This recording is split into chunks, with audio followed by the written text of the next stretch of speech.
பெருநகரங்களின் விரிவாக்கம் ஆங்காங்கே நடைபெறுவதைக் காட்டிலும் பொதுமக்களின் அனைத்து தேவைகளையும் நிறைவு செய்திடும் வகையில் ஒருங்கிணைந்த புதிய நகரங்களை உருவாக்குவது மிகவும் பொருத்தமானது எனும் நகரமைப்பு வல்லுநர்களின் கருத்தை ஏற்று முதற்கட்டமாக சென்னைக்கு அருகே ஓர் புதிய நகரம் சுமார் 2000 ஏக்கர் பரப்பளவில் உருவாக்கப்படும். 4 வருடங்களுக்கு முன் மக்கள் மன்றத்தில் வழங்கிய வாக்குறுதியை நிறைவேற்றும் விதமாக தமிழ்நாட்டின் பல்வேறு கலை, அறிவியல், பொறியியல், வேளாண்மை மற்றும் மருத்துவம் உள்ளிட்ட அனைத்து கல்லூரிகளிலும் பயின்று வரும் மாணவர்களுக்கு உயர் தொழில்நுட்ப சாதனங்களை வழங்கிட திட்டமிட்டுள்ளது. முதல் கட்டமாக அடுத்த 2 ஆண்டுகளில் 20 லட்சம் கல்லூரி மாணவர்களுக்கு அவரவர் விருப்பத்தின் அடிப்படையில் ஒவ்வொருவருக்கும் கைக்கணினி அல்லது மடிக்கணினி வழங்கப்படும். இதுவரை மகளிர் உரிமை தொகை பெற்றிடாத தகுதி வாய்ந்த இல்லத்தரசிகள் விண்ணப்பித்திட உரிய வாய்ப்புகள் விரைவில் வழங்கப்படும். அரசு அலுவலர்கள் மற்றும் ஆசிரியர்கள் ஈட்டிய விடுப்பு நாட்களில் 15 நாட்கள் வரை 1/4/2026 முதல் சரண் செய்து பணப்பலன் பெறுவதற்கான நடைமுறை மீண்டும் செயல்படுத்தப்படும். இதற்குரிய அரசாணைகள் விரைவில் பிறப்பிக்கப்படும். அரசு அலுவலர் நலன் காக்கும் இந்த அறிவிப்பின் மூலம் சுமார் 9 லட்சத்திற்கும் மேற்பட்ட அரசு அலுவலர்கள் மற்றும் ஆசிரியர்கள் பயன்பெறுவார்கள். சமூகத்தில் மட்டுமின்றி அவரவர் குடும்பங்களிலும் மகளிருக்கான சம பங்கை உறுதி செய்திடும் வகையில் வரும் 1/4/2025 முதல் 10 லட்சம் ரூபாய் வரையிலான மதிப்புள்ள வீடு, மனை, விவசாய நிலம் உள்ளிட்ட அனைத்து அசையா சொத்துக்கள் பெண்கள் பெயரால் பதிவு செய்யப்பட்டால் அத்தகைய ஆவணங்களுக்கு பதிவு கட்டணம் 1% குறைக்கப்படும். அடுத்து வரும் 5 ஆண்டுகளில் 1 லட்சம் மகளிரை தொழில் முனைவோராக உயர்த்திடும் பெருந்திட்டம் ஒன்று செயல்படுத்தப்படும். இத்திட்டத்தின் கீழ் 20% மானியத்துடன் 10 லட்சம் ரூபாய் வரை வங்கிக் கடன் பெற்று மகளிர் பல்வேறு தொழில்கள் தொடங்கிட உரிய திறன் மேம்பாட்டு பயிற்சிகள், விற்பனைக்கான ஆலோசனைகளும் வழங்கப்படும். மாநிலத்தின் பரவலான வளர்ச்சிக்கு வலுவான கடன் பொருளாதாரம், கிரெடிட் எக்கானமி இன்றியமையாதாகும். இதனை நன்கு உணர்ந்துள்ள இந்த அரசு வேளாண்மை, சிறு குறு நிறுவனங்கள், மகளிர் சுய உதவிக்குழு, கல்வி ஆகிய முன்னுரிமை துறைகளுக்கு கடன் வழங்கும் வங்கிகளுக்கு முன் எப்போதும் இல்லாத அளவிற்கு வரும் நிதியாண்டிற்கென 9.5 லட்சம் கோடி ரூபாய் என உயர் இலக்கினை இந்த அரசு நிர்ணயித்துள்ளது. 3ஆம் பாலினத்தவரின் நல்வாழ்விற்கென நாட்டிற்கே முன்னோடியாக பல்வேறு புதுமையான திட்டங்கள் தமிழ்நாட்டில் நடைமுறைப்படுத்தப்பட்டு வருகின்றன. இவர்களின் சமூக பொருளாதார மேம்பாட்டினை உறுதி செய்து வாழ்க்கையில் வெற்றி பெற அவர்கள் உயர்கல்வி கற்பது இன்றியமையாததாகும். எனவே புதுமை பெண் மற்றும் தமிழ் புதல்வன் திட்டத்தின் கீழ் உயர்கல்வி பயிலும் மாணவ மாணவியர்களுக்கு மாதந்தோறும் 1000 ரூபாய் உதவித்தொகை வழங்கும் திட்டம் இவர்களுக்கும் விரிவுபடுத்தப்படும். பட்ஜெட்டில் நிறைய புதிய திட்டங்கள் அறிவிச்சிருக்கிறாங்க. ஆனால் அந்த திட்டத்திற்கு தேவை நிதி எங்கே இருந்து கிடைக்கும் என்று தெரியவில்லை. எப்படி நிறைவேற்ற முடியும்? 4 ஆண்டு காலம் எதுவுமே அறிவிக்கல. இப்போ 2026 தேர்தலை முன்னிட்டு புதிய அறிவிப்புகளை வெளியிட்டு மக்களை சமாதானப்படுத்தி வாக்குகளை பெறுவதற்காக இந்த அறிவிப்புகளை வெளியிட்டிருக்கிறாங்க.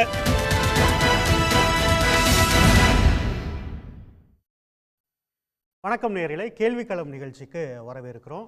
நம் எல்லோருக்குமான நமக்கான பட்ஜெட், மாநில பட்ஜெட் இன்றைய தினம் தாக்கல் செய்யப்பட்டிருக்கு. என்னென்ன அறிவிப்புகள் இருக்குது? திருவள்ளூரில் தொடங்கி குமரி வரைக்கும், கன்னியாகுமரி வரைக்கும் எல்லா மாவட்டத்தையுமே இந்த பட்ஜெட்டில் கவர் பண்ணியிருக்காங்க. ஒவ்வொரு மாவட்டத்துக்கும் ஒரு அறிவிப்பு இருக்குது. ஆனால் இவ்வளவு அறிவிப்புகள் கொடுக்கக்கூடிய அதே சூழலில் மாநில அரசோடைய நிதி நிலைமை இருக்குல்ல, அதை எப்படி இந்த பட்ஜெட்டில் கையாண்டிருக்காங்க? இனி வரக்கூடிய நாட்களுக்கான ரோட் மேப் இந்த பட்ஜெட்டில் என்ன சொல்லப்பட்டிருக்கு? பட்ஜெட்டிற்கு முதல் நாள் பொருளாதார ஆய்வறிக்கையை வெளியிட்டாங்க. முதல் முறையான அந்த ஆய்வறிக்கை. அந்த ஆய்வறிக்கையில் நிறைய பிரச்சனைகளை சொல்லியிருந்தாங்க. மாநிலத்தின் சில பகுதிகளில் வளர்ச்சி கொஞ்சம் பெருசாக இருக்குது. கிழக்கு மாவட்டங்கள், தெற்கு பகுதிகளெல்லாம் அந்த அளவுக்கு வளர்ச்சி இல்லைன்னு சில பிரச்சனைகளை சுட்டி காட்டினாங்க. இந்த பிரச்சனைகளுக்கான தீர்வை பட்ஜெட்டில் கொடுத்துருக்காங்களா? அரசு ஊழியர்கள், கல்லூரி மாணவர்கள், பெண்கள், மாற்றுத்திறனாளிகளுக்கு சலுகைகள் இருக்குது. தமிழ்நாடு அரசினுடைய இந்த பட்ஜெட் வளர்ச்சிக்கு வழிகாட்டுமா, இல்லை ஏற்கனவே இருக்கக்கூடிய அந்த நிதி நெருக்கடியை அதிகரிக்குமா? இதுதான் இன்றைய நிகழ்ச்சிக்கான விவாத பொருள். கருத்துரையாளர்களை உங்களுக்கு அறிமுகம் செய்கிறேன். திமுகவிலிருந்து பேராசிரியர் கான்ஸ்டன்டைன், மார்க்சிஸ்ட் கட்சியிலிருந்து திரு கனகராஜ், பாமகவிலிருந்து திரு கணேஷ்குமார், அதுபோல் பூவுலகின் நண்பர்கள் அமைப்பிலிருந்து திரு சுந்தரராஜன், அரசியல் விமர்சகர் சுமன் ஸ்ரீராமன் இன்னும் சற்று நேரத்தில் இணையவிருக்கிறார். விருந்தினர்களை வரவேற்கிறேன். பேராசிரியர், நிறைய அறிவிப்புகளை கொடுத்துட்டீங்க, எப்படி நிறைவேற்ற போறீங்க? அதாவது அந்த பட்ஜெட்லேயே அண்ணன் தங்கம் தென்னரசு அவர்கள் இதற்கான வருவாய்கள் எங்கிருந்து வருகிறது, எந்த வகையில் நாங்கள் இதை நிறைவேற்றப் போகிறோம், வருவாய் பற்றாக்குறையை எந்த அளவிற்கு நாங்கள் திறமையாக கையாண்டு குறைத்திருக்கிறோம், நிதி பற்றாக்குறை என்ன, இதனுடைய மூலதனத்திற்காக நாங்கள் 57,000 கோடி ரூபாய் என்பதையும் அவர் சொல்லியிருக்கிறார். எனவே இதில் மாண்புமிகு முதலமைச்சர் தளபதி மு.க. ஸ்டாலின் அவர்கள் தலைமையிலான அரசு மிக வெளிப்படையாக மக்களோடு ஒரு கருத்துரையாடலுக்கு தயாராக இருக்கிறது. அதனால தான் நேற்று அந்த அறிக்கையை நாம் வெளியிட்டோம். பொருளாதார ஆய்வறிக்கை ஒன்று வெளியிட்டு எப்படியெல்லாம் தமிழ்நாடு தன்னை வளர்த்து கொண்டு வந்திருக்கிறது இந்த 4 ஆண்டுகளில். 2020-21 சகோதரர் பிடிஆர் பழனிவேல் தியாகராஜன் அவர்கள் ஒரு வெள்ளை அறிக்கை வெளியிடுகிற போது தமிழ்நாட்டினுடைய நிதிநிலை, உற்பத்தி திறன், ஒட்டுமொத்த இந்தியாவிற்கான உற்பத்தி திறனில் நம்முடைய பங்கு, இது எல்லாம் மிக தெளிவாக அவர் கையெழுத்திட்டே வெளியிட்டிருந்தார். அப்படியானால் அது ஒரு நேர்மையான ஒரு ஸ்டேட்மெண்ட். அந்த ஸ்டேட்மெண்ட்லேருந்து இன்றைக்கி நம்ம எங்கே நிற்கிறோம்? 2025 ஏறத்தாழ இந்த 4 ஆண்டுகளில் நாம் எங்கே நிற்கிறோம் என்பதை மாண்புமிகு முதலமைச்சர் தங்கம் தென்னரசு அவர்கள் மிக தெளிவாக சொல்லியிருக்கிறார். இதில் கேந்திர துறைகள் என்று சொல்லக்கூடிய கல்வித்துறை ஏறத்தாழ 55,257 கோடி, இரண்டும் உயர்கல்வியும் பள்ளி கல்வியுமாக சேர்ந்து ஒதுக்கப்பட்டிருக்கிறது. அதே போன்று நமது நகர்ப்புற வளர்ச்சி, அது இன்றைக்கி ரொம்ப அத்தியாவசியமாக இந்தியாவிலேயே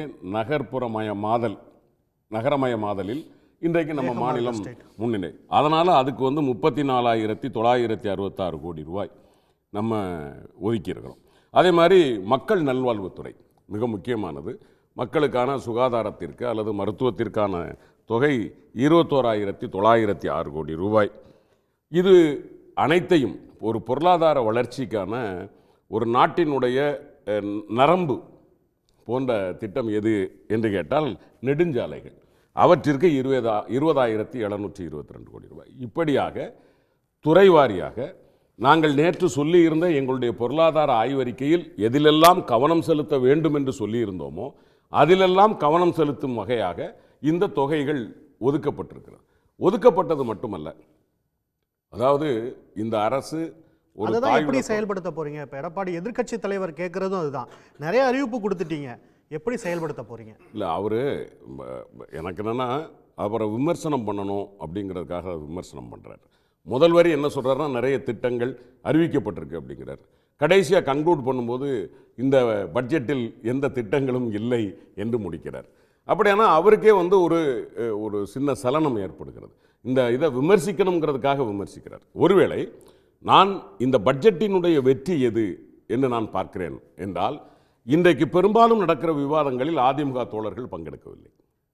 ஒருவேளை இந்த பட்ஜெட் வெற்றிகரமானதாக இல்லாமல் இருந்திருக்குமே ஆனால், அல்லது மக்களுக்கு பயனுள்ளதாக இல்லாமல் இருந்திருக்குமே ஆனால், உறுதியாக சொல்கிறேன், ஏனென்றால் இது தேர்தலுக்கு முந்தைய பட்ஜெட், அப்போ முழுமையான பட்ஜெட். அப்படி பார்க்கிற போது அவர்களுக்கான வாய்ப்பாக அது அமர்ந்திருக்கும். அவர்களால் அது செய்ய முடியாத அளவிற்கு இந்த பட்ஜெட் அமைந்திருப்பது என்பதே இந்த பட்ஜெட்டினுடைய வெற்றி என்று நான் கருதுகிறேன். நீங்கள் இப்போ கேட்டீங்க இல்லையா சார், இதை எந்த விதத்தில் நம்ம செயல்படுத்த போகிறோம்? அது அவர் 3,72,000 கோடி ஏறத்தாழ.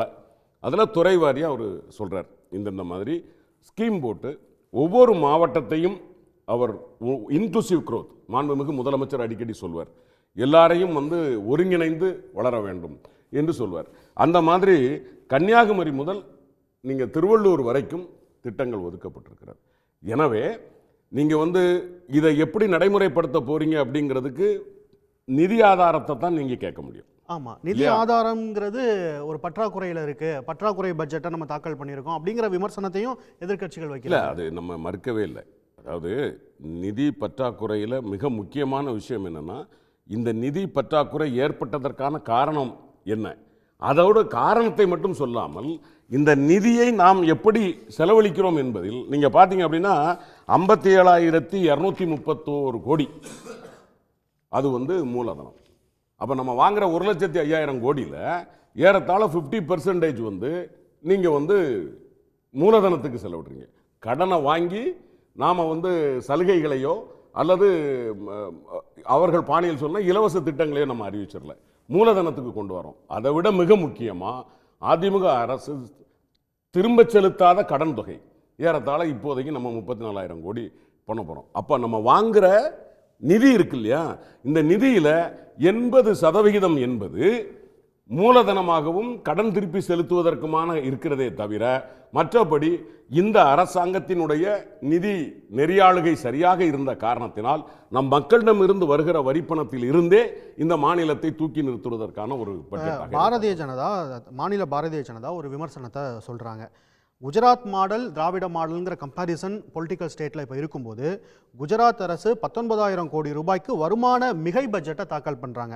ஆனால் இங்கே திராவிட அரசு 46,467 கோடி ரூபாய்க்கு ஒரு பற்றாக்குறை பட்ஜெட்டை தாக்கல் செய்கிறாங்க. அப்படிங்கிற போது திராவிட மாடல் அரசு, திராவிட மாடல்ங்கிற இந்த எக்ஸிக்யூஷன் எவ்வளோ தூரம் ஸ்ட்ராங்காக இருக்குன்னு எடுத்துக்கிறது? இல்லை, வருவாய் பற்றாக்குறைக்கு நம்ம வந்து என்ன காரணம், ஏற்கனவே எந்த சூழ்நிலை இருந்தது, வருவாய் பற்றாக்குறை வந்து 62,000 கோடியில் வச்சுட்டு போன பட்ஜெட்டை நம்ம வந்து இன்றைக்கு வந்து அதை குறைச்சி 41,000 கோடி ரூபாய்க்கு கொண்டு வந்திருக்கிறோம். வருவாய் பற்றாக்குறையை நம்ம குறைத்து கொண்டே இருக்கிறோம். நாம் இந்த ஆட்சியை விட்டு போகிற போது 11இல் இதே போன்று வருவாய் மிகை பட்ஜெட் கொடுத்துருந்தோம், 3 பட்ஜெட், ரைட். இன்னைக்கு இது இடையில் ஏற்பட்ட சிக்கல்களை நாம் உட்கார்ந்து புலம்பிக் கொண்டிருக்கவில்லை, மாற்றி கொண்டு வந்து கொண்டிருக்கிறோம்.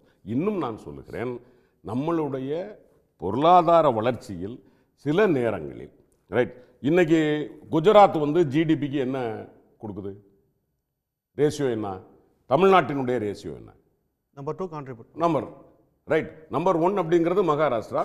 அந்த மகாராஷ்டிராவிலேயும் உண்மை மகாராஷ்டிரா என்பது வேறு, மகாராஷ்டிராவில் பதிவு செய்ததால் வருமானம் என்பது வேறு. அது நம்ம அந்த விமர்சனத்துக்குள்ளே போக வேண்டாம். 2வது இடத்துல நம்ம இருக்கிறோம். எப்படி கான்ட்ரிபியூட் பண்ண முடியுது? ஒரு 10%, 9.67% நான் சொல்லியிருக்காரு, 10% வைங்களேன். 10% இன்னைக்கு இந்தியாவிற்கு 100 கோடி ரூபாய் வருமானம் என்று சொன்னால் 10 கோடி ரூபாயை தமிழர்கள் நாம் கொடுக்கிறோம். எப்படி கொடுக்க முடியுது? அப்போ இந்த ஜிடிபி க்ரோத் அப்படிங்கிறது எந்த அளவில் இருக்கு, இதுதான் நம்ம பார்க்க வேண்டியது இருக்கு. அதே சமயத்தில் குஜராத் என்ன கொடுக்கிறது, ஜிடிபி என்ன, உங்களுடைய GDP contribution to the nation உங்களுக்கு என்னவா இருக்கு?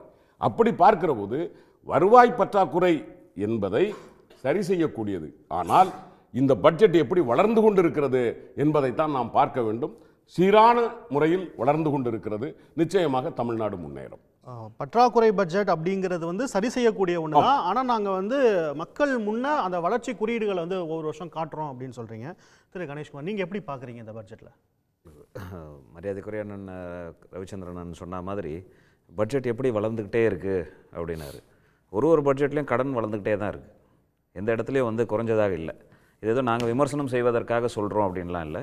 இவர்கள் ஆட்சிக்கு வந்தபொழுது அவங்க சொன்னது தான், கடன் சுமையை குறைத்து கடன் இல்லாத பட்ஜெட்டை வந்து நாங்கள் உருவாக்குவோம் நாங்கள். ஆனால் 4 வருஷம் கழிச்சு ஒரு பட்ஜெட்டில் கூட குறையல.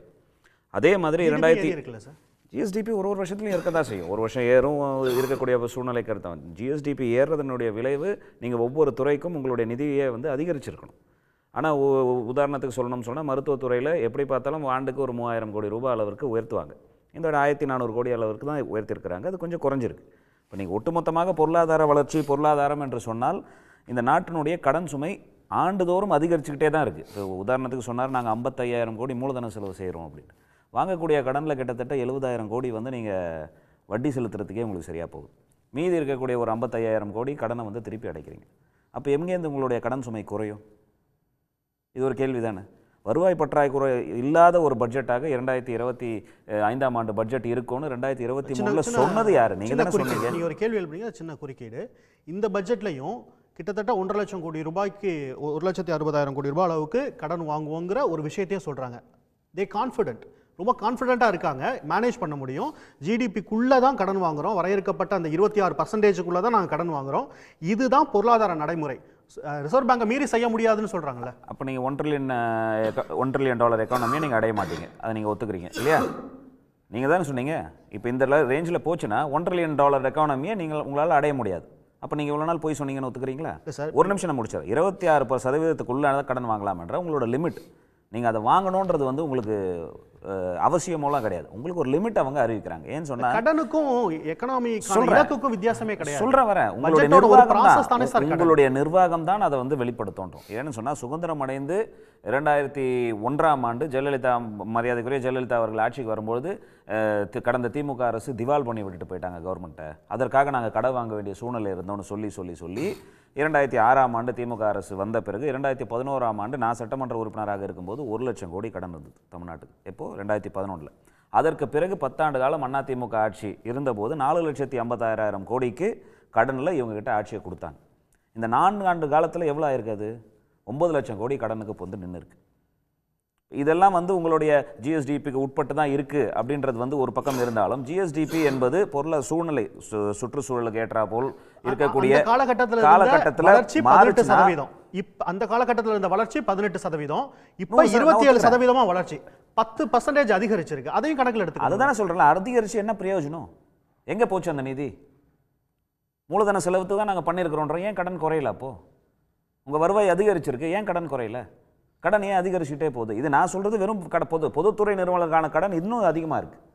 இதை வாங்கக்கூடிய இதுலேருந்து நீங்கள் பொதுத்துறை நிறுவனங்களுக்கு இப்போ மின்சாரத்துறைக்கோ சரி, போக்குவரத்து துறைக்கோ சரி, நீங்கள் கொடுக்குற கடன் என்பது அது தனியாக இருக்குது.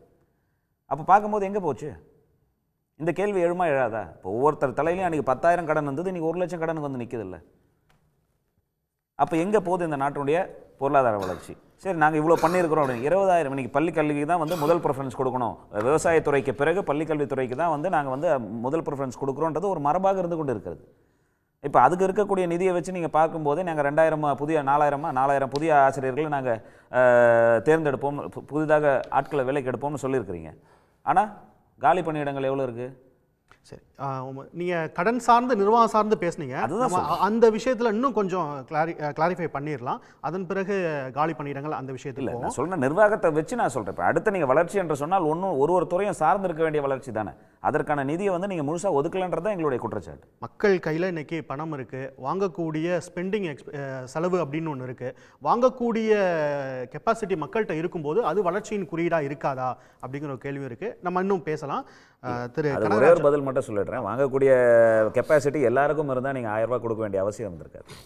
மகளிருக்கு நாங்கள் 1000 ரூபா உதவி நிதி கொடுக்குறோம், இலவச பேருந்து நாங்கள் இயக்குறோம் அப்படின்ற சூழ்நிலை வந்து எல்லாருக்குமாக இருந்துட்டு இருந்தால் உங்களுக்கான அந்த திட்டமே தேவைப்பட்டிருக்காது. அதையும் மனசில் வச்சுட்டு தான் நம்ம பார்க்கணும். திரு கனகராஜ், நீங்கள் எப்படி பார்க்குறீங்க? இந்த பட்ஜெட்டை விமர்சிக்கிறதுக்கு முதல்ல எடுக்கக்கூடிய பாயிண்ட் கடன் தான். 9 லட்சம் கோடி ரூபாய்கிட்ட கடன் இருக்குது, கடன் மூலமாகத்தான் வளர்ச்சி நடந்துக்கிட்டு இருக்குது, அது வளர்ச்சியே கிடையாது அப்படிங்கிற பார்வை. கடன் அதிகமாயிட்டிருக்குங்கிறது ஒரு உண்மை. ப்ராப்ளம் என்னென்னா, இது தவிர்க்க முடியாதது என்று நான் கருதுகிறேன். 2017 நீங்கள் வந்து ஜிஎஸ்டி அமுல்படுத்தப்பட்ட பிறகு அநேகமாக வந்து மாநிலங்கள் சுயேட்சையாக வருவாய் ஈட்டுவதற்கான வழிகள் என்பது ரொம்பவும் குறைஞ்சிருச்சு. நம்பர் 1. 2வது விஷயம், ஒன்றிய அரசாங்கம் இந்த காலத்தில் மாநில தனக்கு பிடிக்காத அரசியல் ரீதியாக எதிரி என்று அவர்கள் கருதுகிறவர்களை மிகப்பெரிய அளவிற்கு அவங்க டார்கெட் வச்சுருக்காங்க. நான் உதாரணமாக சொல்கிறேன். அதாவது இப்போ இந்த பட்ஜெட்டில் சொல்லியிருக்காங்கள 3796 கோடி ரூபாய் கிராமப்புறங்களில் 100 நாள் வேலையில் வேலை பார்த்தவங்களுக்கு பணத்தை கொடுக்கல. இந்த அரசாங்கம் 2 செய்யலாம். ஒன்று, 100 நாள் வேலையை கொடுக்காமல் இருக்கலாம், அல்லது வேறு நிதியிலிருந்து இதை எடுத்து போடலாம். இது 2ல் எதை ப்ரிஃபர் பண்ணுறது? மாநில அரசு நாங்கள் பங்களிப்பு கொடுப்போம் அப்படின்னு சொல்லியிருக்காங்க. அதைத்தான் சொல்கிறேன். அப்போ கொடுக்குறதா வேண்டாமா இந்த கேள்வி. 2வது, மெட்ரோ ரயில் திட்டத்துக்கு 2021 அடிக்கல் நாட்டிட்டு, ஏடிஎம்கே கவர்மெண்ட் இருக்கும் போது அடிக்கல் நாட்டிட்டு 21 பணம் கொடுக்கல, 22 பணம் கொடுக்கல, 23 பணம் கொடுக்கல, 24 பணம் கொடுக்கல, இப்போ தான் கொடுத்துருக்காங்க. நான் என்ன கேட்குறேன், அந்த மெட்ரோ ரயில் திட்டத்தை நிறுத்தி விடுவதா, என்ன செய்வது? 3வது அம்சம், 2015-16 வரை பயிர் காப்பீட்டுக்கு விவசாயிகள் செலுத்த வேண்டிய பிரீமியத்தில் 49% ஒன்றிய அரசாங்கம், 49% மாநில அரசாங்கம், 2% விவசாயி என்கிற ரேஷியோவில் கொடுத்துட்டு இருந்தாங்க. 16-17 வருகிற போது இது அப்படியே நான் 25% தான் கொடுப்பேன், தொடருவதா இல்லையான்னு நீ முடிவு பண்ணிக்கோன்னு சொல்லிட்டாங்க. அந்த ஆண்டு 566 கோடி ரூபாயாக இருந்தது முதல்ல, அதுக்கு முந்தைய ஆண்டு. போன ஆண்டுக்கு முந்தைய ஆண்டு 2050 கோடியாக தாண்டிடுச்சு. போன ஆண்டு எவ்வளோன்னு கரெக்டாக என்கிட்ட ஃபிகர் இல்லை. 4 மடங்கு அதிகமாகிருக்கு. எது? பயிர் பாதுகாப்பு திட்டத்துக்கு. இப்படி நீங்கள் ஏராளமான விஷயங்களை நான் சொல்லிக்கொண்டே போக முடியும். நீங்கள் நம்ம பேரிடர் நிவாரணத்துக்கு இல்லை, அங்கே தான் மாநில அரசுக்கு ஒரு நெருக்கடி வந்துடுதுல. தங்களோட சொந்த நிதி ஆதாரத்திலேருந்து அவங்களுடைய அந்த செலவை செய்யும் போது கடன் வாங்கக்கூடிய ஒரு நெருக்கடிக்கு தள்ளப்பட்டுறாங்களே. ஆமாம் நான் சொல்கிறேன். இப்போ ஒன்றிய அரசு கையில் எல்லாம் இருக்குது. இப்போ குஜராத்தை பற்றியெல்லாம் பேசுகிறாங்களா? குஜராத்துக்கு ஒரே ஒரு மழை வந்தால் அதுக்கு எந்த டீமும் போக வேண்டியதில்லை. நரேந்திர மோடி சுற்றி பார்த்துட்டு என்ன பண்ணிட முடியும்? 1000 கோடி ரூபா ஸ்பாட்டில் கொடுத்துட முடியும். நீங்கள் 318 பேர் கொல்லப்பட்டார்கள். 118 பேரை இன்றைக்கி வரை கண்டுபிடிக்க முடியல. 5000 மீட்டருக்கு எலக்ட்ரிக் பாதைகள்லாம் அழிஞ்சு போச்சு. அந்த கேரளா ஜூலை மாதம் இறுதியில், போன ஆண்டு இறுதியில் இருந்தவங்களுக்கு 1 நயா பைசா கூட ஒன்றிய அரசாங்கம் பைசா கொடுக்கல. ஆனால் தேர்தல் வருதுன்னு சொல்லிட்டு போன செப்டம்பரில் மகாராஷ்டிரா அரசுக்கு ஒரு மழை பெஞ்சது. 1492 கோடி ரூபா ஒதுக்குனாங்க. உங்கள் ஊரில், நம்ம ஊரில் திருவண்ணாமலையில் நிலச்சரிவு ஏற்படுது, இவ்வளோ பெரிய பிரச்சனை வந்திருக்கு, 1 நயா பைசா கூட நமக்கு கொடுக்கல. ஆனால் கும்பமேளாவுக்கு 2100 கோடி ரூபாயை ஒன்றிய அரசாங்கம் கொடுக்குது. அவங்க நிறையா வருமானம் வருதுன்னு சொல்கிறாங்க மாநில அரசுக்கு. எனவே பிரச்சனை என்னன்னா, நான் இதை 2 விதமாக பார்க்குறேன். ஒன்று, இந்த இந்த இந்த கடன் என்பது இப்படி அதிகரித்து கொண்டு போக முடியாது. ஆனால் அதே சமயத்தில் இப்படி அதிகரித்து கொண்டு போவதற்கான ஒரு முக்கியமான காரணம் ஒன்றிய அரசாங்கத்தினுடைய இந்த பாரபட்சமான நடைமுறை என்பதை நீங்கள் மறந்துவிடக்கூடாது. இந்த 5 ஆண்டு காலத்தில் ஏற்கனவே நமக்கு ஒன்றிய அரசினுடைய, அதாவது மாநிலங்களுக்கிடையே பகிர்ந்து கொடுக்கும்போது 4.96% இருந்தது. இப்போ அது டிராஸ்டிக்காக குறைஞ்சிருச்சு. 2011ஆம் ஆண்டு மக்கள் தொகையின் ஒரு பகுதியை கணக்கிட்டதன் காரணமாக நம்ம குறைச்சோம். இந்த பட்ஜெட்டில் நிதியமைச்சர் சொல்கிறாரு, ஒன்றிய வரிகளில் தமிழ்நாட்டுக்கான பங்கு வெறும் 4% மட்டும்தான். ஆமாம் 4.02 அந்த மாதிரி இருக்குது. 0.7% குறைச்சிட்டாங்க. கிட்டத்தட்ட ஒரு 15,000 to 20,000 கோடி அந்த வருவாய் பங்கீட்டில் மட்டுமே இல்லாமல் இருக்கும். இதுபோக வருவாய் பற்றாக்குறைக்காக நீங்கள் 15th ஃபினான்ஸ் கமிஷன் கொடுத்ததில் ஒரு கிட்டத்தட்ட 75% கொடுக்கல. போன ஆண்டு இந்த இந்த பட்ஜெட்டில் நீங்கள் பாருங்கள், 1,22,00,000 ரூபா ஒன்றிய அரசாங்கம் தன்னுடைய திட்டத்துக்கு கொடுக்கறதுக்கு பதிலாக கம்மியாக கொடுத்துட்டாங்க. இப்போ தமிழ்நாட்டில் இன்றைக்கி சொல்லியிருக்காரு, கிராமப்புறங்களில் காங்கிரீட் வீடு கட்டி கொடுக்கறதுக்காக 1,00,000 வீடுகளுக்கு எவ்வளோ ஒதுக்கீடு செஞ்சுருக்காங்க? 3.5 லட்சம் கோடி ரூபாய் ஒதுக்கீடு செய்யப்படுது. ஒன்றிய அரசாங்கம் எவ்வளோ கொடுக்குது? அதுக்கு பேர் வேறு, ரொம்ப மோசமாக என்ன வச்சுருக்காங்கன்னா மோடி வீடுன்னு சொல்கிறாங்க. ஆக்சுவலாக 1,20,000 ரூபா தான் அவங்க கொடுப்பாங்க. தமிழ்நாட்டில் 1,20,000 ரூபாயில் வீடு கட்ட முடியுமா? அதில் 60%, 1,20,000 அதில் 60%, அதாவது 72,000 ரூபா மட்டும்தான் ஒன்றிய அரசாங்கம் கொடுக்குது. ஆனால் 2,40,000 ரூபாயில் 1,68,000 ரூபாய் மாநில அரசாங்கம் கொடுக்குது. இப்போ நீங்கள் ஒன்று செஞ்சிடலாம், 72,000 போக ஒரு 48,000 மட்டும் கொடுத்துட்டு இதுதான் ஒன்றிய அரசாங்கம் கொடுக்குது, கட்டினா கட்டிக்கோ கட்டலைனா போன்னு சொல்லலாம். இப்போ தமிழ்நாடு இந்த அடுத்த 5 ஆண்டுகளுக்குள் ஒரு 8 லட்சம் குடிசை வீடுகளை காங்கிரீட் வீடுகளாக மாற்றுவது என்று முடிவெடுத்திருக்கு. நான் என்ன கேட்குறேன் அப்படின்னா, குஜராத்தில் பற்றாக்குறை வராது. 2 காரணத்துக்காக வராது. ஒன்று, ஏதாவது தேவைன்னா ஒன்றிய அரசாங்கம் பணத்தை கொடுத்துரும். 2வது, இந்த குடிசைகளை மாற்றுகிற ஏரியாவுக்கு அவங்க குடிசை மாற்றுகிற ஏற்பாடு அவங்ககிட்ட கிடையாது, குடிசைகளை மறைக்கிற ஏற்பாடு தான் வச்சுருக்காங்க. எனவே இந்த நிதி இந்த பற்றாக்குறை அல்லது கடன் என்பது ஒரு பிரச்சனை தான் என்றாலும் அதுக்கு ஒன்றிய அரசாங்கம்தான் முழுக்க காரணமே தவிர, இல்லைன்னா மாநில அரசாங்கம் என்ன பண்ணணும்? உங்கள் மேலே இந்த ரெஜிஸ்ட்ரேஷனுக்கு வரி, நிலத்துக்கு வரி, மின்சார கட்டணம், பேருந்து கட்டணத்தை உயர்த்த வேண்டும். நான் அதை மட்டும் அதோட முடிச்சுக்கிறேன். தொடர்ந்து நீங்கள் சொன்னதில்லை, தொடர்ந்து பேசலாம். 2 பாயிண்ட்டை நான் எடுத்துக்கிறேன்.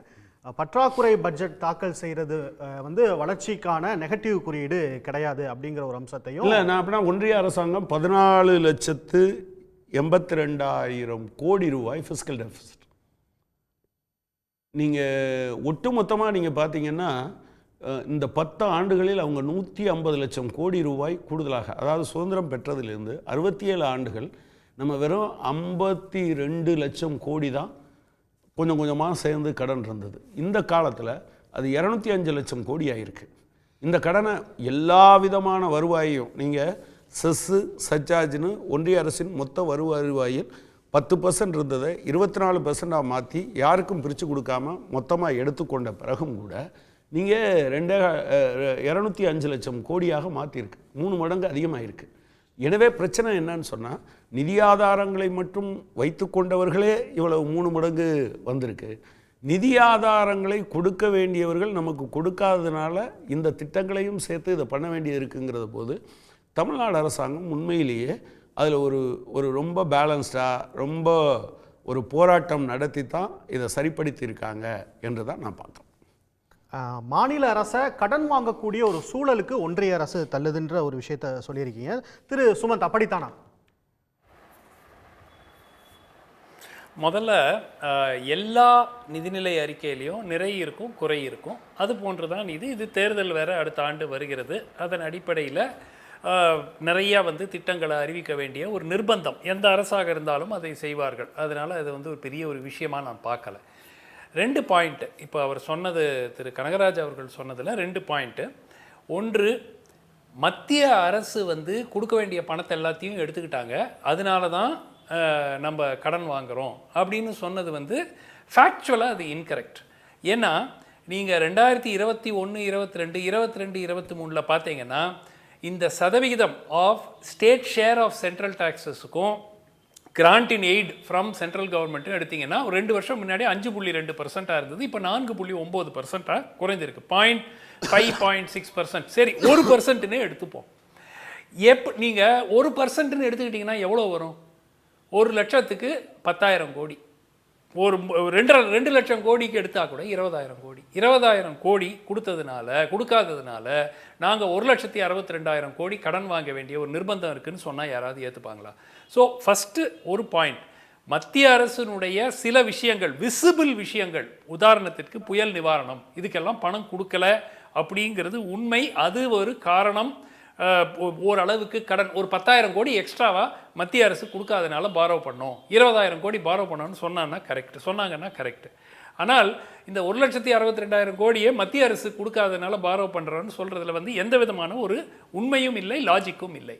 2வது பாயிண்ட், மிக முக்கியமாக தமிழக அரசு ஒவ்வொரு ஆண்டும் வரும் 1 ரூபாய் வருவாய் வந்தால் அது எங்கே செல்கிறது அப்படிங்கிற டேட்டாவை ரொம்ப அழகாக பப்ளிஷ் பண்ண பல ஆண்டு காலமாக நடந்து கொண்டிருக்கிறது.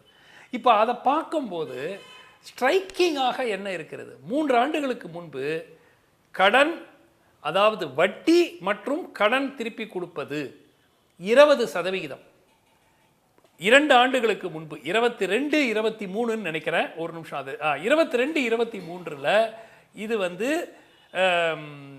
இது டோட்டல் அமௌண்ட் பார்த்தீங்கன்னா உங்களுக்கு 20%. ஒரு ரூபாயில் 20 பைசா கடன் இது பண்ணுறது. இன்றைக்கி அது 24 பைசா. கிட்டத்தட்ட 1/4 என்ன நம்ம வருவாய் வருகிறதோ 4ல் 1 பங்கு வெறும் கடனை அடைப்பதற்கும் வட்டி கட்டுவதற்கும் செல்கிறது. 2வது, கிட்டத்தட்ட 27%. 27% சம்பளம் மற்றும் பென்ஷன், சேலரிஸ் அண்ட் பென்ஷன்ஸ் 27%. இங்கே 24%. எவ்வளோ போயிடுச்சு? 100 ரூபாய், 1 ரூபாயில் 51 பைசா காலி. 31%.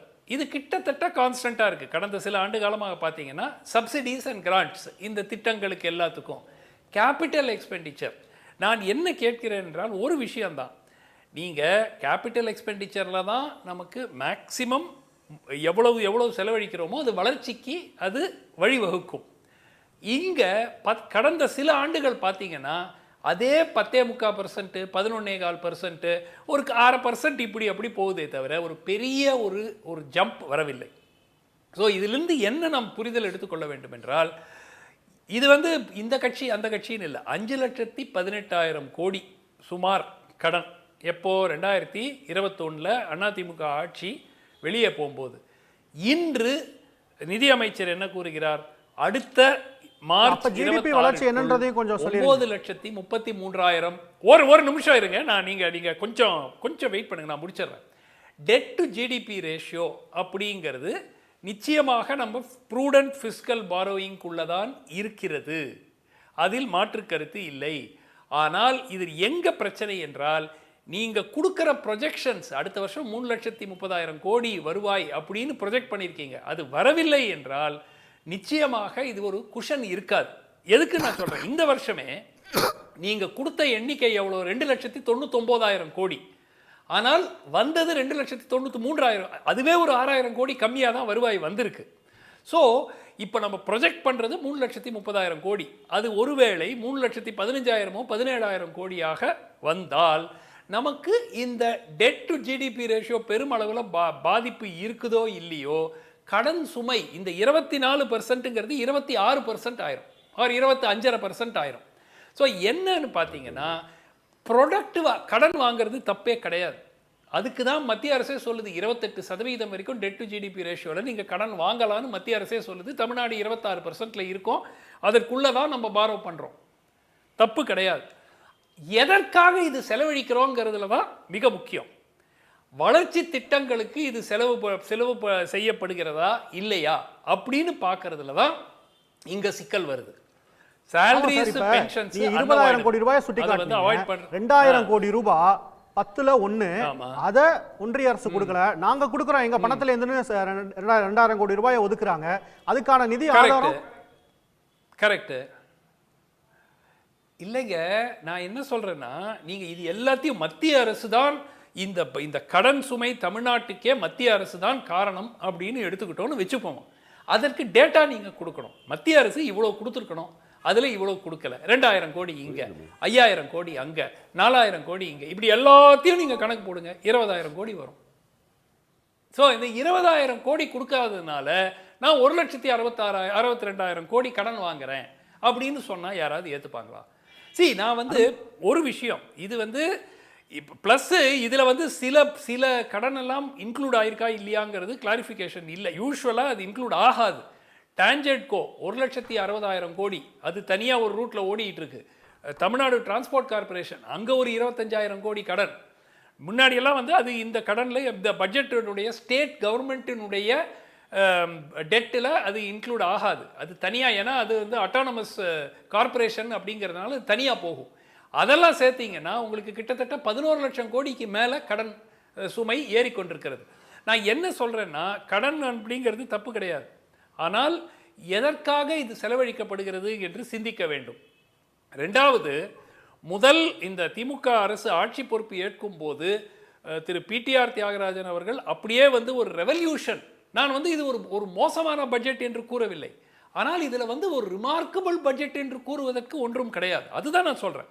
இது வந்து ஒரு சராசரி பட்ஜெட், வருஷம் நம்ம பட்ஜெட்னு ஒன்று வருது, அந்த மாதிரி இந்த வருஷம் ஒரு பட்ஜெட் வந்திருக்கு. இதனால அறிவிப்புகள் வந்தாதானே அந்த நேரத்தில் அது முக்கியமானதா இருக்கும்.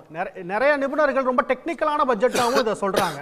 இதோட வளர்ச்சி எதிர்காலத்தில் இருக்கும், நவீன தமிழகத்துக்கான ஒரு வழிகாட்டக்கூடிய ஒரு பட்ஜெட், டெக்னிக்கலான பட்ஜெட்னு சொல்றாங்க சார். ஒரு பாப்புலர் பட்ஜெட் கிடையாது அப்படின்ற மாதிரி என்ன ரீசன் சொல்லுங்க, கவர்ச்சிகரமான அறிவிப்பு நீங்க சொல்லுங்களேன், என்னன்னு நம்ம புரிஞ்சுக்கலாம் இல்லையா? என்ன இதுல வந்து இதன் காரணமாக இது வந்து ஒரு தொலைநோக்கு பார்வையுடன் போடப்பட்டுள்ள ஒரு பட்ஜெட். இதனால வந்து நம்ம டெட்டு வந்து நம்ம கடன் வாங்குற இது வந்து குறைஞ்சிரும். இல்லைன்னா ஒரு ஜிடிபி growth அரசாங்கம் சொல்வதே 8%. நீங்க $1 trillion எக்கானமி ஆக வேண்டும் என்றால் 12லிருந்து 13% வளர்ச்சி தேவை. அது அரசாங்கமே வந்து அது 2030க்குள்ள வராது என்று அரசாங்கமே ஏற்றுக்கொண்டிருக்கிறது. எதற்கு நான் சொல்றேன்னா, கன்ஸ்ட்ரக்டிவா சொல்றேன். நான் வந்து இதை வந்து கிரிட்டிசைஸ் பண்ணோங்கிறதுக்காக இல்லை, கன்ஸ்ட்ரக்டிவாக. இது வந்து ஒரு மோசமான பட்ஜெட் என்று யாருமே கூற மாட்டார்கள், ஆனால் இது ஒரு சராசரி பட்ஜெட். போன வருஷம் பட்ஜெட் போட்டோம், அது எல்லாத்தையும் கொஞ்சம் கொஞ்சம் மாற்றி ஒரு 10 திட்டங்களை புதுசாக அறிவிச்சிட்டு, ஏன்னா எலெக்ஷன் வருது, அதை போட்டு அறிவிக்கிறது.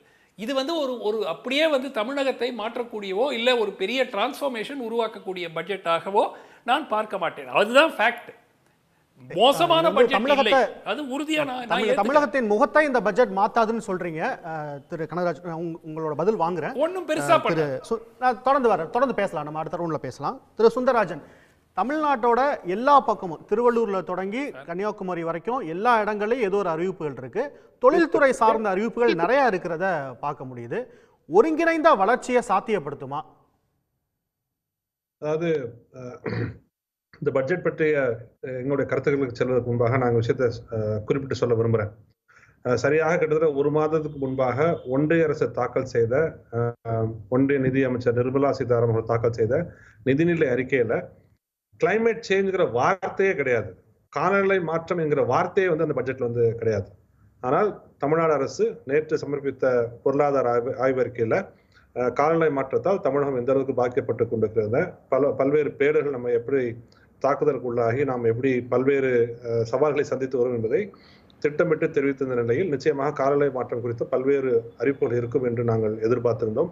அந்த வகையில் இந்த நிதிநிலை அறிக்கையில் பல்வேறு வரவேற்கத்தக்க அம்சங்கள் உள்ளன, சில விமர்சிக்கத்தக்க அதே நேரத்தில் கைவிட வேண்டிய அம்சங்களும் இருக்கின்றன. நான் குறிப்பிட்டு ஒன்று ரெண்டு மட்டும் சொல்ல விரும்புகிறேன். பொதுவாக இந்த அரசு வந்ததுலேருந்து ஒரு விஷயத்தை நம்ம கூர்ந்து கவனிக்க முடியும். நம்ம தமிழ்நாட்டோட பொது புத்தியில வந்து தேவாங்கு பற்றி ஒரு எதிர்மறையான ஒரு எண்ணம் தான் இருக்கும். நமக்கு தெரியும் ஸ்லெண்டர் லாரிஸ் பற்றி. ஆனால் கடந்த பட்ஜெட்ல தேவாங்கை பாதுகாப்பதற்காக சரணாலயம் அமைத்து அறிவித்தது இந்த அரசு, ஸ்லெண்டர் லாரிஸ்க்கான சாங்சுரி. இந்த பட்ஜெட்ல பார்த்தோம்னா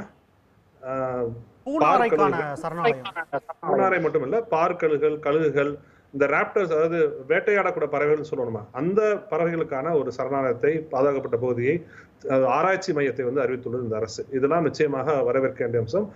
சென்னையில் அந்த செங்கல்பட்டு மாவட்டத்தில் புதிய நீர்த்தேக்கம் அமைத்து கிட்டத்தட்ட 16 டிஎம்சி கொள்ளளவு கொண்ட நீரை தேக்கி வைப்பதற்கான அறிவிப்பு முக்கியமான அறிவிப்பு. இன்டகிரேட்டட் ரெனியூபிள் எனர்ஜி பிளான், அதாவது ஒருங்கிணைந்த புதுப்பிக்கத்தக்க ஆற்றலுக்கான ஒரு கொள்கை வகுப்பம் என்று அறிவித்திருப்பது நிச்சயமாக வரவேற்கத்தக்க விஷயம். பேட்டரி ஸ்டோரேஜ் சிஸ்டம்ஸ், இன்னும் பல்வேறு வரவேற்கத்தக்க அம்சங்களை வந்து அறிவிச்சிருக்காங்க. அதே நேரத்தில் நாங்கள் விமர்சிக்கக்கூடிய பரந்தூர் விமான நிலையம் குறித்தும் குப்பை எரிவுலைகள் குறித்தும் இந்த அரசு இந்த நிதி அறிக்கையில் தெரிவித்திருப்பது நிச்சயமாக ஏற்றுக்கொள்ள முடியாது. அதை வந்து திரும்ப பெற்றுக் கொள்ள வேண்டும் என்று நாங்கள் விரிவாக அறிவிக்க வெளியிட்டுள்ளோம். இதில் நம்ம என்ன பார்க்கணும்னா, ஒன்றிய அரசாங்கம் சுற்றுச்சூழலை எப்படி அணுகுகிறது, மாநில அரசாங்கம் சுற்றுச்சூழலை எப்படி பார்க்கிறது என்கிற விஷயத்தை நாம் மையமாக எடுத்துக்கொள்ள வேண்டும். நீங்க ஒரு பக்கம் ஒரு வளங்கள், அதாவது பணம் வந்து ஒன்றிய அரசாங்கம் அதிகமாக இருக்குது. ஏன்னா அவங்கள்ட்ட வந்து ஆயில் கம்பெனிஸ்லேருந்து வரக்கூடிய அந்த சர்சார்ஜ் பல லட்சம் கோடிக்கு போகும். அது எவ்வளோன்னு சொல்ல வரும் உங்களுக்கு எல்லாம் தெரியும். ஆனால் அந்த மாதிரி எந்த விதமான ஒரு நிதி ஆதாரங்களும் மாநில அரசுக்கு வந்து கிடையாது. அப்போ மாநில அரசுக்கு இருக்கின்ற நிதி ஆதாரங்களோட சேலஞ்சஸை, சவால்களை வைத்துக்கொண்டு ஒரு நிதிநிலை தயாரிப்பது என்பதே ஒரு சவாலான ஒரு விஷயம். ஒரு சவால் நிச்சயமா நிதி ஆதாரமா சார்? இல்லை, நிச்சயமா அப்படி கிடையாது. கடன் வாங்க கூட நீங்க சொல்ல முடியாது. நீங்க வந்து நீங்க ஒரு சாதாரண ஒரு லோயர் மிடில் இன்கம் குரூப்ல இருக்க ஒரு குடும்ப தலைவீட்ட போய் கேட்டீங்கன்னா சொல்லுவாங்க, கடன் வாங்கியாவது என் பிள்ளைய படிக்கணும்னு சொல்லுவாங்க. அது அப்படிதான் ஒரு மாநில அரசு வந்து இருக்க முடியும். தன்னுடைய குடிமக்களை பாதுகாக்க வேண்டிய, கவனித்துக் கொள்ள வேண்டிய பொறுப்பு வந்து ஒரு மாநில அரசுக்கு எப்படி இருக்குன்னா, கடன் வாங்கியாவது என் மக்களை படிக்க வைக்க வேண்டும், என் மக்களோட சுற்றுச்சூழலை பாதுகாக்க வேண்டும்.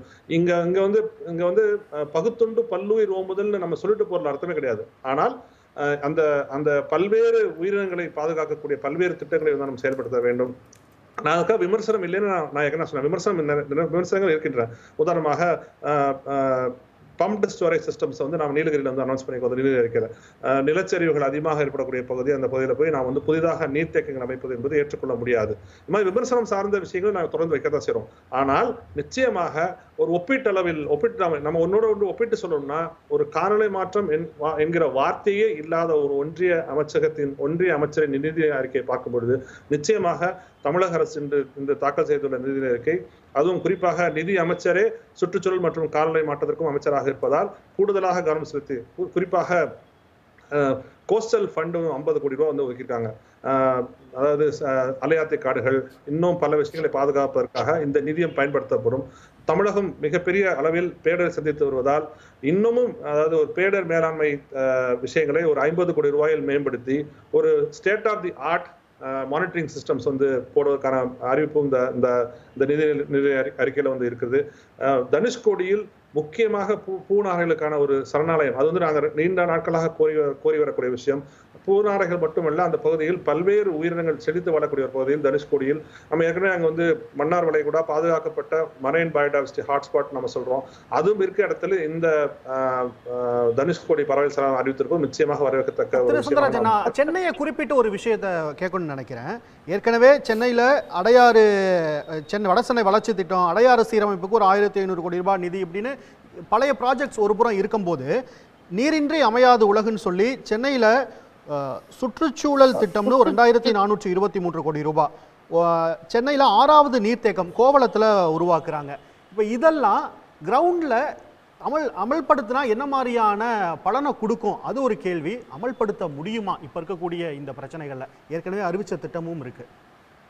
இல்லை, அதாவது நீங்கள் குறிப்பிட்டு சொன்ன 2 திட்டத்தையும் நான் சொல்ல வரேன். ஸ்பாஞ்ச் பார்க்ஸ், அது வந்து பல்வேறு பூங்காக்களில் நீங்கள் வந்து இந்த ஸ்பாஞ்ச் பார்க்ஸ் அமைச்சு இனிமேல் என்பது குறைந்த காலவெளியில் தீவிர மழைப்பொழிவு அதான் இருக்க போகுது. ஷார்ட் டியூரேஷன் எக்ஸ்ட்ரீம் ரெயின்ஃபால் தான் புதிய இயல்பாக இருக்க போயிருது. அப்போ பெய்கின்ற மழை நீரை நீங்க தேக்கி வச்சு கிரவுண்ட் வாட்டர் ரீசார்ஜ் பண்ணும். அதுக்கு நிச்சயமாக இந்த ஸ்பாஞ்ச் பார்க்ஸ் வந்து உதவும். இந்த புதிதாக அறிவிக்கப்பட்டுள்ள நீர்நிலை இருக்குல்ல, அதை நான் முக்கியமான விஷயமா பார்க்குறோம். ஏன்னா 16 டிஎம்சி குள்ள கொண்ட ஒரு நீர்நிலை வந்து உருவாக்க போறாங்க. அதுக்கு கிட்டத்தட்ட 3 டிஎம்சி தண்ணி வந்து வெள்ளத்துல வந்து நமக்கு வந்து சேமிக்க முடியாமல் போயிட்டு இருந்துச்சு. இன்னைக்கு அந்த தண்ணியும் நாம் சேமிக்க முடியும். அப்ப நீர்நிலைகளை வந்து பாதுகாத்து, நீர்நிலைகளை அதிகப்படுத்தி, நீர்நிலைகள் கொண்ட ஒரு கிட்டத்தட்ட ஒரு 6வது நீர்நிலை சென்னைக்கு பார்த்தோம்னா ஏற்கனவே இருக்கிற நீர்நிலைகள் போக இது 6வது நீர்நிலை. சென்னை, காஞ்சிபுரம், திருவள்ளூர், செங்கல்பட்டு, அரக்கோணம் தாலுகா இவையெல்லாம் சேர்த்தோம்னா நமக்கு ஒரு வருஷத்துக்கு வந்து ஒரு 30 டிஎம்சி தண்ணி வேணும். 25 30 டிஎம்சி தண்ணி வேணும். ஏற்கனவே நமக்கு வந்து கிட்டத்தட்ட வந்து 25 டிஎம்சி சேமிப்பதற்கான கொள்ளளவு கொண்ட நீர்நிலைகள் இருக்குது. அதையும் மேலும் விரிவுபடுத்தி இந்த அதிகமாக பெய்யக்கூடிய மழையை தேக்கி வைப்பதற்காக இந்த நீர்நிலை அமைக்க இருப்பது நிச்சயமாக நம்ம வந்து வரவேற்கத்தக்க விஷயமா பார்க்க வேண்டும். நாங்க பூவுரை என்பதை பொறுத்த மட்டும் சூழலியல் பார்வையில நாங்க பேலன்ஸா தான் சொல்றோம். நிறைய வரவேற்கின்ற விஷயங்கள் இருக்கு, சில விமர்சனம் செய்யக்கூடிய விஷயங்களுக்கு தான் நாங்க வந்து சொல்றோம். நிச்சயமாக ஒரு ஒன்றிய அரசோட பட்ஜெட்டை கம்பேர் பண்ணும்போது நம்முடைய அரசு ஒரு இந்த காலகட்டத்துக்கு தேவையான விஷயங்களை செய்வதற்கான ஒரு முயற்சியில இறங்கி நாம் சொல்ல முடியும். இது முதல் விஷயமாக சொல்றேன். கிளைமேட் பட்ஜெட்டிங் தான் இனிமேல் எதிர்காலத்தில் இருக்கும். கிளைமேட் பட்ஜெட்ஸ் தான் இருக்கும். கிளைமேட் கவர்னன்ஸ் தான் ஒரு மந்திர சொல்லாக அல்லது தேவைப்படுகின்ற ஒரு சொல்லாக இருக்கும். கிளைமேட் கவர்னன்ஸ், காலநிலை ஆட்சி முறை, காலநிலை நிதிநிலை அறிக்கைகள் தான் இனிமேல் வரக்கூடிய காலகட்டத்தில் வந்து முக்கியமான விஷயமா இருக்கக்கூடும். அதற்கான ஒரு முதல் படியை எடுத்து வைத்துள்ளது நிச்சயமாக சொல்ல முடியும். தொழில்துறையில் இருக்கக்கூடிய விஷயம், ஒன்றிய அரசு செய்ய வேண்டிய நிறைய விஷயங்களை மாநில அரசு ஒன்றிய அரசோட ரோலை எடுத்துக்கிட்டு செய்கிறாங்களா? உதாரணத்துக்கு சென்னையிலேருந்து விழுப்புரம் வரைக்குமான மித அதிவேக 120 கிலோமீட்டர் வேகத்தில் போகக்கூடிய ஒரு ரயில்வே சிஸ்டத்தை உருவாக்குறோம், அதுக்கான ஆய்வுகள் செய்ய போகிறோம் அப்படின்றாங்க. சேலம் சொல்கிறாங்க, வேலூர் வரைக்குமான விஷயத்தை சொல்கிறாங்க. இப்போ இதெல்லாம் சாத்தியப்படுத்த முடியுமா, இல்லை வெறும் அறிவிப்புகளாக மட்டும் இருக்குமா? சாத்தியப்படுத்தினா தமிழ்நாட்டோட முகம்ங்கிறது நவீன முகமாக இருக்குமா? நவீன தமிழ்நாடு தான் அது இன்னும் மேம்படுமா? நிச்சயமாக. நீங்க சொன்ன அந்த விரைவு ரயில் மட்டும் பார்க்கல, இந்த எலக்ட்ரிக் பஸ்ஸஸ் இன்னைக்கு சென்னையோட தேவை வந்து 6000 பஸ், 3000 பேருந்துகள் தான் இருக்குது. அதை அதிகரிக்க வேண்டும்.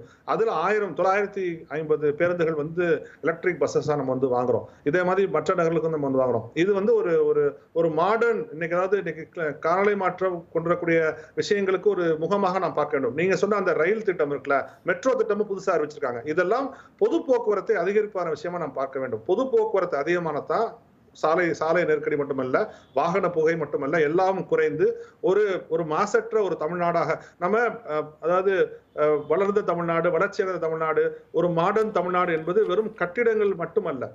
நம்முடைய மக்கள் மாசற்ற காற்றை சுவாசிக்க வேண்டும். அதாவது மாசில்லாத மின்சாரத்தை, அதாவது காற்றை மாசுபடுத்தி, நிலத்தை மாசுபடுத்தி, கார்பனை வெளியிடாத மின்சாரத்தை பயன்படுத்த வேண்டும். இன்னும் பல நீரை சேமித்து பாதுகாக்க, இதையெல்லாம் சேர்த்தது தான் வந்து இந்த மாடர்ன் தமிழ்நாடுக்கான விஷயமாக நாம் பார்க்க முடியும். வெறும் ஒற்றை சொல்ல அல்ல இந்த மாடர்ன் தமிழ்நாடுங்கிற விஷயம். ஒரு பரந்துபட்ட பரவலாக்கப்பட்ட ஒரு சொல்லாடல் தான் அந்த மாடர்ன் தமிழ்நாடு. இன்னைய காலகட்டத்திற்கு என்ன தேவை, இன்னைய காலகட்டத்தில் எது தேவை என்பதை அறிந்து கொண்டு செயல்படக்கூடியதுதான் உண்மையில் ஒரு பகுத்தறிவு கொண்ட ஒரு மாநிலமாக தமிழ்நாடு மாறுவதற்கான விஷயமாக இருக்க முடியும். அந்த வகையில் முதல் படியாக இந்த நிதி அறிக்கையை வந்து நம்ம வந்து பார்க்கலாம். நீங்க பசுமையை போற்றக்கூடிய ஒரு அமைப்புல இருக்கீங்க.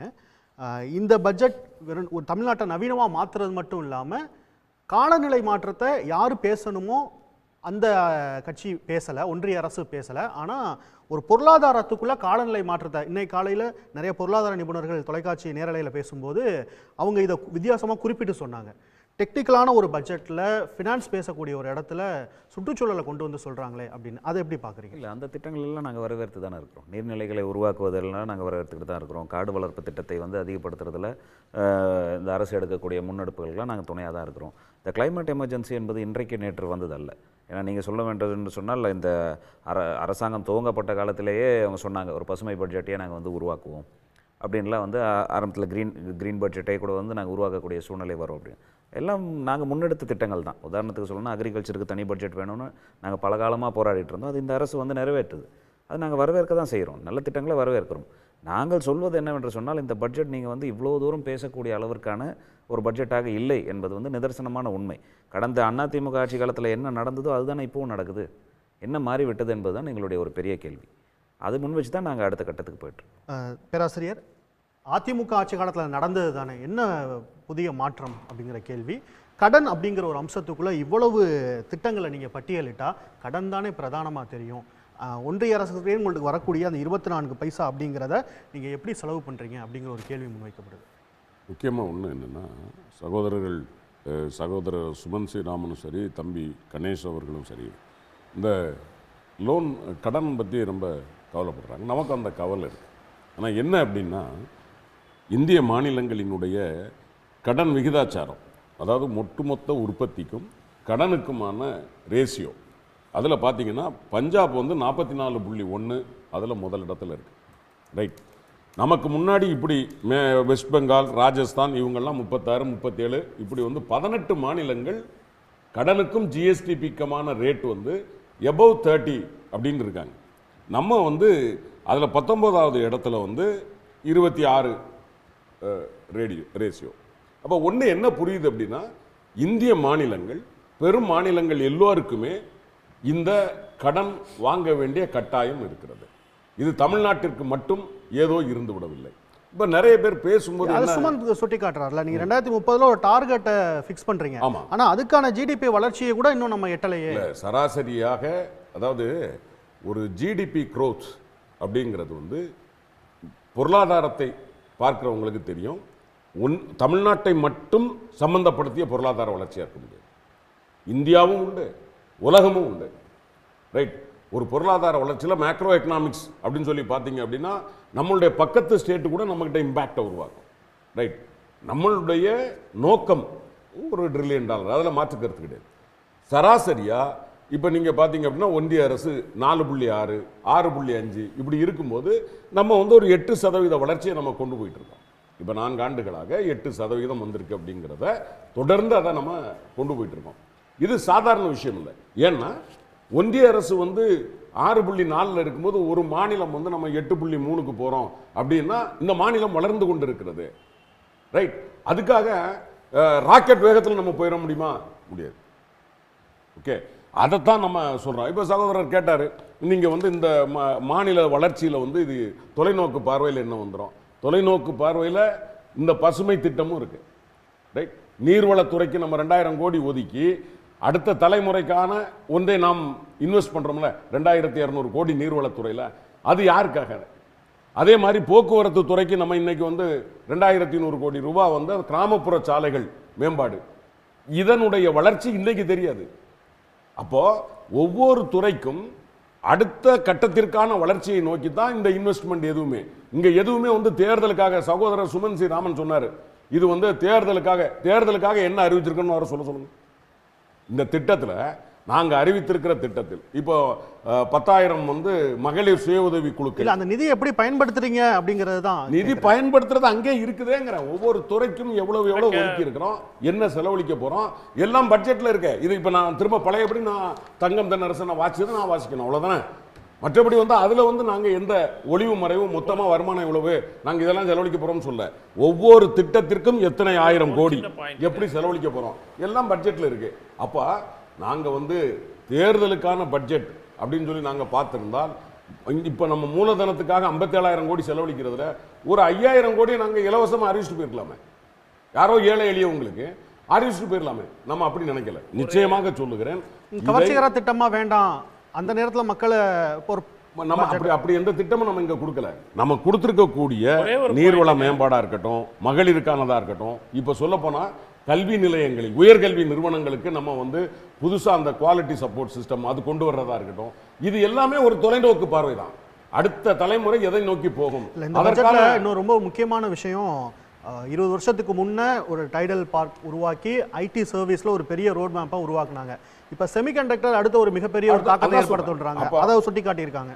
ஒவ்வொன்றையும் நம்ம யோசித்து அடுத்த தலைமுறை எதை நோக்கி வளர வேண்டும் என்பதை நாம யோசிச்சு தான் இந்த பட்ஜெட்டை கொண்டு வந்திருக்கோம். இறுதி பகுதிக்கு வந்திருக்கோம். சுமந்த் குறுக்கிட விரும்புறாரு. சுமந்த், உங்களுடைய கருத்து சுருக்கமா சொல்லிடுறேன். ஒரு 2 பாயிண்ட். ஒன்று, பேராசிரியர் கான்ஸ்டன்டைன் சொன்னார், நம்ம 19வது இடத்துல டெட் டு ஜிடிபி ரேஷியோவில் இருக்கோன்னு. ஆனால் நம்ம கம்பேர் பண்ண வேண்டியது வளரும் மாநிலங்களுடன். அவங்க திருப்பி உத்தரப்பிரதேசம் என்ன பண்ணுது, பீகார் என்ன பண்ணுது, ஜார்க்கண்ட் என்ன பண்ணுதுன்னு நம்ம பார்க்கணும். நம்ம பார்க்க வேண்டியது கர்நாடகா என்ன பண்ணுது. Karnataka debt to GDP ratio 23%, 23.4, 23.5. இதை எடுத்துக்கங்க. நம்ம அது பேர் என்ன, குஜராத் எடுத்துக்கங்க 15.3%, மகாராஷ்டிரா எடுத்துக்கங்க 18%. ஸோ திருப்பி நம்ம வளர்ந்து கொண்டு இருக்கிற நம்மளுடைய காம்படிஷனோட தானங்க நம்ம டெட் டு ஜிடிபி ரேஷியோவை பார்க்கணும். நம்ம பீகாரில் இப்படி இருக்குது, ஜார்க்கண்டில் இப்படி இருக்குதுன்னா அது எப்பவுமே அப்படி தான் இருந்துருக்குது. 40%, 30% டெட் டு ஜிடிபி ரேஷியோ அந்த மாநிலங்களில் இருக்குது. நாம் வளர்ச்சி அடைந்த மாநிலம், நம்மளுடைய ஈக்குவல்ஸோட தாங்க நம்ம கம்பேர் பண்ணணும். நம்மளுடைய ஈக்குவல்ஸோட கம்பேர் பண்ணும்போது நமக்கு ஒப்பிடும் வகையில் இருக்கக்கூடிய ஒரே மாநிலம் தெலுங்கானா. இல்ல நீங்க ஒன்னு உள்வாங்கிங்க. நம்ம இந்த அரசாங்கத்தை கையில எடுக்கும்போது நம்மளுடைய டெப்ட் ரேஷியோ என்னவா இருந்தது? 29.8, 30. சார் நம்ம இப்ப இத 26 குறைச்சிருக்கிறது சாதாரண விஷயம் இல்ல. ஒரு வருஷம் கம்ப்ளீட்டா முடங்கி கிடந்த பொருளாதாரம் சார். கோவிட் முடிஞ்ச பிறகு சார் இது. இப்ப ஒரே ஒரு கேள்வி. கோவிட் இல்லையா குஜராத்ல சார்? ஒரே ஒரு கேள்வி சார். குஜராத்ல பெர் கேபிட்டா இன்கம் எவ்வளவு? நமக்கு பெர் கேபிட்டா இன்கம் எவ்வளவு சார்? நான் கேக்குறது டெட் டு ஜிடிபி ரேஷியோ. அதாவது நீங்க ஈஸியா நான் சொல்றது குறிப்பிடல சார். உங்களுடைய வாதத்தை நான் ஏற்கிறேன். குறிப்பிடல. நான் சொன்னது டெட் டு ஜிடிபி விவாதத்தை மறுக்க வேண்டும் என்பது என் நோக்கம் அல்ல. 28க்கு கீழ தான் இருக்கும். விமர்சனத்தை நாங்க வரவேற்கிறோம். இப்ப நான் கேட்ட கேள்விக்கு நேர்மையா பதில் சொல்லிருங்க. அதுதான் சார் இன்னொரு கன்ஸ்ட்ரக்டிவ் விமர்சனம். ஒரு நிமிஷம். தமிழ்நாட்டில் பெர் கேபிட்டா இன்கம் எவ்வளவு? இன்னொரு பேராசிரியர் பதில் சொல்லிரட்டும் சார். ஒரு நிமிஷம். அதையும் நான் டேட்டாவை கொடுத்துறேன். ஒரு நிமிஷம் சார். கன்ஸ்ட்ரக்டிவா இன்னொரு விஷயம். 2000 அந்த லேப்டாப் திட்டம் அறிவிச்சிருக்கிறீங்க. கல்லூரி மாணவர்களுக்கு கொடுப்பது மிகவும் தாமதமாக கொடுப்பது சார். அது பள்ளி மாணவர்களுக்கு கொடுக்கணும். இன்னைக்கு லேப்டாப்புங்கிறது 7ஆம் கிளாஸ் 8ஆம் கிளாஸ்ல இருந்தே பள்ளி மாணவர்களுக்கு அதை யூஸ் பண்ண தெரிஞ்சுக்கணும்.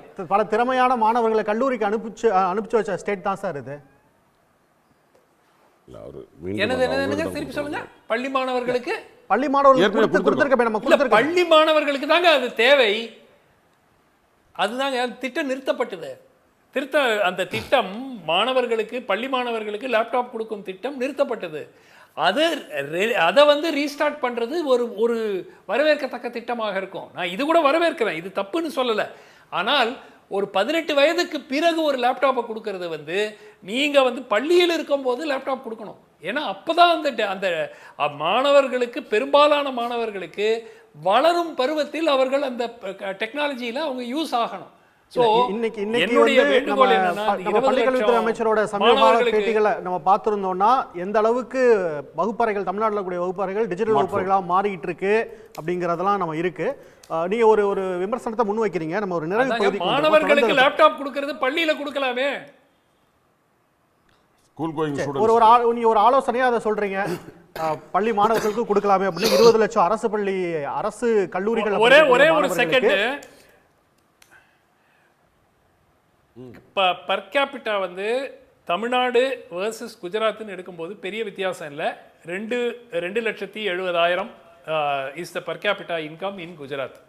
சோ பேராசிரியர் கான்ஸ்டன்டைன் கரெக்ட்டா செக் பண்ணுங்க சார். பெரிய வித்தியாசம் இல்ல. மார்ஜினலா 50,000 தான்.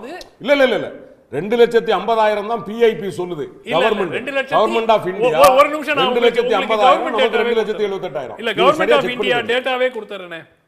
இல்ல நான் சொல்றது ஒரு நிமிஷம் இருங்க. நான் எடுத்துட்டு தான் நிறைவு பண்ணலாம் நிறைவு பண்ணலாம். நான் வந்து 2023 கனகராஜ் அவர்களோட கருத்தை கேட்க வேண்டியிருக்கு. சுருக்கமா நான் கேட்டு 2,72,450 ரூபாய் 2,72,450 ரூபாய் in 2023 22ல நீங்க சொல்றது 2,41,584 ரூபாய்.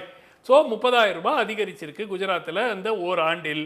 இப்போ நீங்க இது வந்து தமிழ்நாட்டை விட மிகவும் குறைவு என்று எடுத்துக்கொள்ளலாமா? சொல்லுங்க நீங்க. திருசுமத் நான் இதை வந்து நான் சம்மப் பண்ணி முடிக்கிறேன். நீங்க தென் மாநிலங்களுக்குள்ள காம்படிஷனை முன்னெடுங்க, ஆந்திராவோட பாருங்க, கர்நாடகாவோட பாருங்க அப்படின்னு சொல்றீங்க. இல்லைங்க, பார்க்கலாம். மகாராஷ்டிரா இருக்கு, குஜராத் இருக்கு, கர்நாடகா இருக்கு, அவங்களோட தான் நம்ம போட்டி. தெலுங்கானா, இந்த 4 மாநிலங்களோட தான் நமக்கு மெயின் போட்டி. திரு கனகராஜ் சுருக்கமாக சொல்கிறதுனா என்னால் முடியாது. இங்கே வந்து கடைசியில் அதாவது 2 விஷயங்க. விரைவாக சுருக்கமாக சொல்லி ஒன்று இல்லை வெறும் கடனுக்குள்ளே போய் நின்ட்டோம்.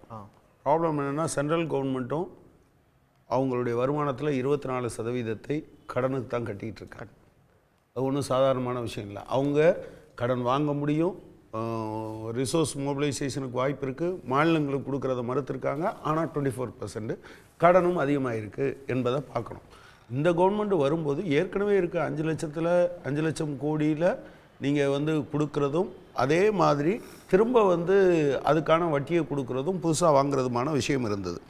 ஒன்று நான் 2-3 விஷயங்களை மட்டும் சொல்லிடுவேன். இந்த அரசாங்கத்துக்கிட்ட என்னுடைய கோரிக்கை, நீங்கள் இந்த ஆசிரியர் அரசு ஊழியர் விஷயத்தில் கொஞ்சம் கூடுதல் கவனம் செலுத்தணும். பதிலளிக்கும் போதாவது இந்த பழைய ஓய்வூதிய திட்டம் கொண்டு வரணும். சரண்டரை 1/4/2026 கொண்டு போகாதீங்க, முன்கூட்டி வாங்க. ரொம்ப நாளமாக போக்குவரத்து கழகங்களில் ஒரு கோரிக்கையாக இருந்த ஆக்சுவலாக எவ்வளவு மானியம் தொடர்ந்து இது அரசாங்கத்தோட பேசிக்கிட்டு இருக்காங்க, தொடர்ந்து டிஸ்கஷன் பண்ணிட்டு இருக்காங்க. எவ்வளவு மானியம் கொடுக்குறாங்களோ அந்த மானியத்தை எல்லாம் நீங்கள் வந்து கொடுங்கன்னு சொன்னோம். இந்த தடவை தான் முதல் அதை ஆரம்பிச்சிருக்காங்க. உண்மையிலே வரவேற்கத்தக்க பாராட்டத்தக்க ஒரு விஷயம் நடந்திருக்கு. நான் ஒரே ஒரு விஷயத்தை மட்டும், இந்த பட்ஜெட் உண்மையில் ஒரு தொடர்ச்சி அதே போல் வலுப்படுத்துதல் என்பது இருந்திருக்கு. நம்ம கடனுக்குள்ளே போய் சிக்கிட்டோம். அது உண்மையில் என்னன்னா ஒரு ஸ்டூடெண்ட் சென்ட்ரிக், யூத் சென்ட்ரிக், இது மாணவர்களை மையப்படுத்தி ஏராளமான திட்டங்கள் அதெல்லாம் வரிசைப்படுத்தினீங்கன்னா, இளைஞர்களை மையப்படுத்தி ஒரு ஏராளமான திட்டங்கள், பெண்களை மையப்படுத்தி ஏராளமான திட்டங்கள், அதே போல் 3ஆம் பாலினத்தவரை மையப்படுத்திய திட்டங்கள் என்று நீங்கள் பார்த்தீங்கன்னா, அதே போல் கிராமப்புறங்களை மையப்படுத்திய திட்டங்கள் என்று இருக்குது. இதெல்லாம் ஒரு சமூக சொத்தை உருவாக்கக்கூடியது, ஒரு சோஷியல் அசட்டை உருவாக்கக்கூடியது. நீங்கள் சொல்கிற இந்த இன்ஃப்ராஸ்ட்ரக்சர்னு சொல்கிறீங்கல்ல, சென்ட்ரல் கவர்மெண்ட்டு 11.5 லட்சம் கோடி ரூபாய், அவங்க 55 லட்சம் கோடி ரூபா மொத்த பட்ஜெட்டில் கிட்டத்தட்ட 5ல் ஒரு பகுதி எது கொடுக்குறாங்கன்னா இது கேபிட்டல் எக்ஸ்பெண்டிச்சர்னு கொடுக்குறாங்க. பட்டு சிஏஜி என்ன சொல்லுது, கேபிட்டல் எக்ஸ்பெண்டிச்சர் இந்தியாவில் ஆக்சுவலாக நீங்கள் வந்து எந்த வேலை வாய்ப்பையும் புதுசாக உருவாக்கலாம், மெஜாரிட்டி இம்போர்ட் பண்ணுறாங்க, இது சரியா இல்லைன்னு சொல்லுது. எனவே இதையெல்லாம் கணக்கில் எடுத்து கொண்டு போது ஒரு ஆல்டர்னேட்டிவ் அப்ரோச்சு உண்மையிலே நிதியமைச்சரை நான் மனமுவந்து பாராட்ட விரும்புகிறேன். இந்த நெருக்கடியான சூழ்நிலை கடன் ஒரு பக்கம் இருக்கு, ஆனா இங்க சொத்து சேர்ந்து இல்ல, நீங்க